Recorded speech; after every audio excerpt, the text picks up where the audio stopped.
Cadena 30, la televisión más abierta que nunca.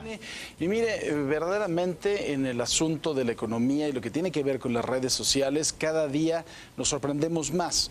Desde el nacimiento de algunas redes sociales que después hay veces que los mortales no entendemos cómo una red social puede tener valor, ¿no? O sea, ¿por qué haber hecho Facebook se convierte en una gran empresa y cuál es el valor de la misma? Si usted vio la película esta de La Red, creo que se llamaba. Primero saludo a mi querido amigo Rodrigo Pacheco. ¿Cómo estás, mi querido Paco? Experto en estos temas. ¿Cómo está, Ro? Muy bien, Paco, encantado de estar aquí esta mañana. Y como dices, es un tema complicado el de las redes, sobre todo porque ahora con todo este tema de las filtraciones y lo que se sabe, pues queda muy claro que una de las divisas más importantes de una red social como Facebook o Google Más, etcétera, pues es nuestra privacidad y nuestros datos. Estoy de acuerdo. Pero ahora finalmente alrededor de esto se empiezan a hacer negocios. Si vieron esta película de La Red, se acordarán que había dos hermanos, los que supuestamente reclaman ellos haber sido los de la idea de Facebook y que se los quitó este hombre Mark Zuckerberg.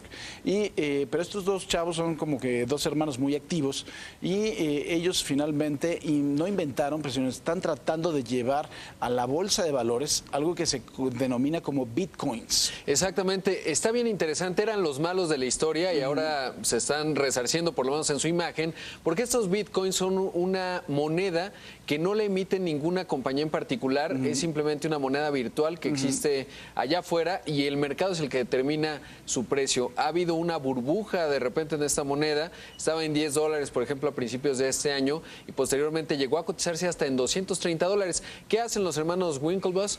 Están impulsando un fondo para que los inversionistas en la bolsa de valores puedan comprar estas bitcoins desde la bolsa de valores en unas cosas que se llaman ETFs, que no son otra cosa que unos fondos que están vinculados a un cierto instrumento. Se utiliza mucho con materias primas, por ejemplo, en el caso del petróleo, hay ETFs del petróleo, del oro, etcétera, y ahora lo están haciendo e impulsando ellos con bitcoins, $20 millones. Es interesante porque la Bolsa de Valores de Nueva York dio una opinión técnica al respecto, ¿no? Es una opinión muy detallada en la cual dicen que ellos nada más estarían de acuerdo con que estos bitcoins estuvieran cotizando siempre y cuando estuvieran siempre ligados a este fondo. Es decir, que aunque sea una moneda virtual, sí haya un poquito de dinero que pueda respaldar la operación de los mismos. ¿Estoy en lo correcto? Exactamente, Paco. Son $20 millones los que están poniendo estos gemelos en este fondo y sobre todo porque hay grandes riesgos. En este filing que hicieron, en esta solicitud a la bolsa, ellos establecen, por ejemplo, que hay riesgos de que esto pueda ser hackeado, ¿no? Que sufran un ataque y entonces estas bitcoins pierdan su valor. Hasta ahora no ha ocurrido. Ahora es muy interesante el modelo porque quizás es el dinero del futuro, es decir, en donde el dinero ya no está controlado, por ejemplo, por el Banco de México, como ocurre hoy en cuanto al peso mexicano o el dólar, la Reserva Federal.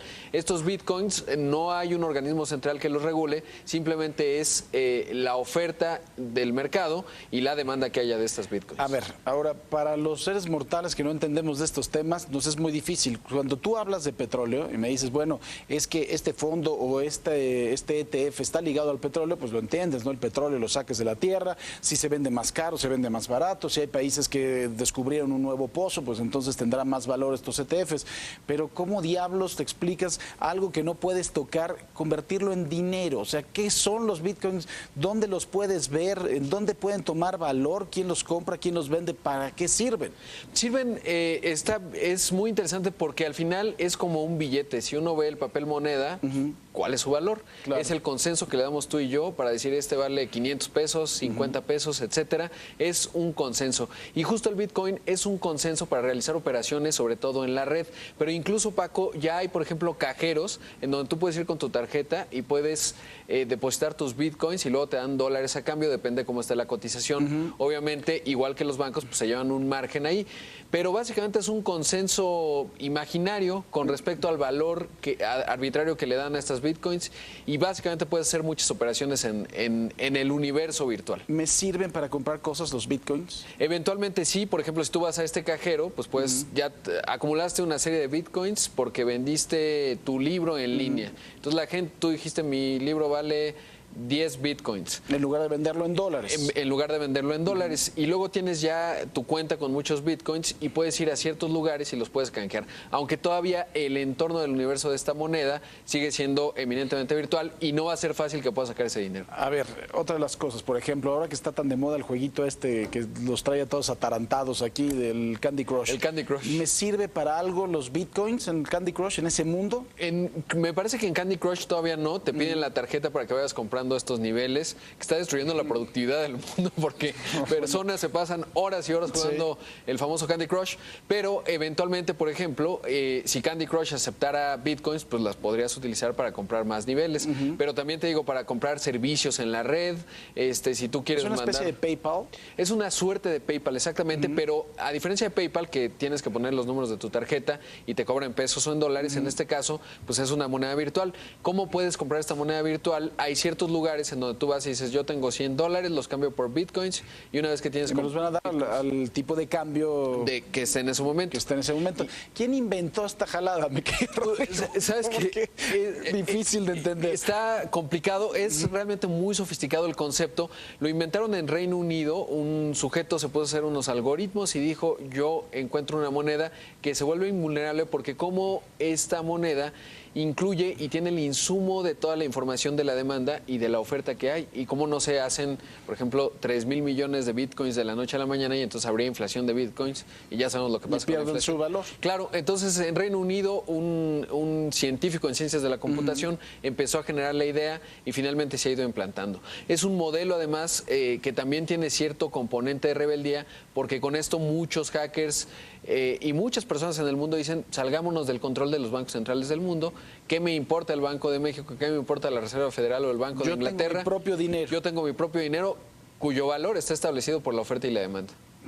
Qué cosa, ¿eh? La verdad es que en el futuro podríamos ver modelos de este tipo que se empiezan a salir de la economía como la conocemos. Fíjate, ahora que estabas platicando de esto, me acuerdo de la época de la Revolución. ¿Tú te acuerdas que cada uno de los gobiernos que existían o que coexistían en la República Mexicana emitía su propia papel moneda? Entonces, a lo mejor, pues vamos a llegar a eso. Vamos a llegar a eso. Está bien interesante. Justo el otro día fui al Museo Sumaya y uno puede ver todos los papeles monedas del gobierno de Aguascalientes, del de Chihuahua.